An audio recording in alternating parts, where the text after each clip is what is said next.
Brining basically just means to soak a food, usually meat, in a salt solution for an extended period of time, which helps to tenderize the meat and allows it to retain more moisture during cooking. Now keep in mind that the liquid doesn't have to be water, so you could also use something like buttermilk for a meat that you plan to fry, or even juice to add a little bit of extra flavor and browning from the sugar. So to understand why brining is useful, let's first take a look at what's actually happening when meat cooks. Essentially, as the meat heats up, its muscle fibers contract, causing the liquid contained within those fibers to be expelled. So as you can imagine, if too much of that liquid is expelled, the meat can become overly dry pretty quickly. But when meat is brined in a salt solution, the solution actually dissolves some parts of the protein structure of the meat. So in turn, those muscle fibers can't contract fully, and therefore they retain more of their moisture during cooking. And in addition to that, as the proteins break down, the meat also becomes more tender overall. So both of those factors combined lead to an extremely tender and juicy result. Now before we go any further, let's also address marinades, because if you're like I was, you may not be 100% clear on what the difference actually is between a brine and a marinade. So as we've discussed, the purpose of brining is to tenderize the meat and lock in the moisture.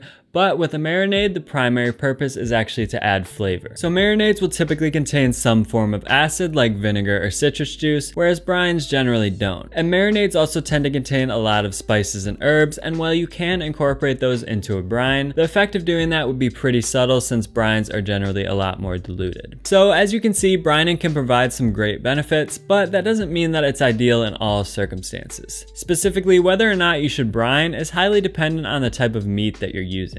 Generally, leaner meats like chicken breasts and pork chops are going to benefit the most from brining because they don't have that fat there to help them remain juicy. So for the same reason, you may also want to brine a pork tenderloin, other chicken parts, or even turkey depending on how you plan to cook it. But when it comes to skin on poultry, you may not want to use a traditional brine because the brine can cause the skin to become soggy, which then prevents it from becoming crispy during cooking. In that case, it's better to use a technique that some people refer to as dry brining, which basically just means salting the meat in advance, then letting it rest for anywhere from about 1 to 48 hours, depending on the size of the cut of meat that you're using. So for a steak or something like a bone-in, skin-on chicken thigh, you'd want to salt at least 1 to 2 hours in advance, whereas for something like a whole turkey, you'd want to salt all the way up to about 48 hours in advance to make sure that the salt has time to penetrate all the way through. And one other disadvantage of a wet brine is that it can cause your meat to taste slightly less flavorful since the meat retains more water. So for that reason, you may want to consider using a dry brine in some cases as well. But generally, I do prefer to use a wet brine for very lean meats like pork chops, pork tenderloin, and boneless, skinless chicken parts. Then I'll use a dry brine when dealing with skin on poultry, along with all types of fattier meats like pretty much all cuts of beef, and especially those tougher, fatty cuts that are typically used for braising, like pork shoulder, beef chuck, short ribs, and so on. And it's also worth noting that in general, brining is really only necessary for your dry cooking methods like roasting, grilling, pan searing, and frying. It's really not necessary for something like a braise because in that case there will be plenty of liquid there during cooking to keep the meat moist. So now that we know what brining is and why you should do it, let's get into how you should do it. So most brines range between about a 3 and 6% salt solution depending on the size of the cut of meat you're using. Personally, I always like to use a 6% salt solution and then just vary the length of time that I brine depending on the meat that I'm using. Now that's 6% by weight, or in other words 60 grams of salt per liter of water. And if you don't have a scale, you can just look at the nutrition label on your salt container to convert from weight to volume. In my case, with the Diamond Crystal brand kosher salt that I use,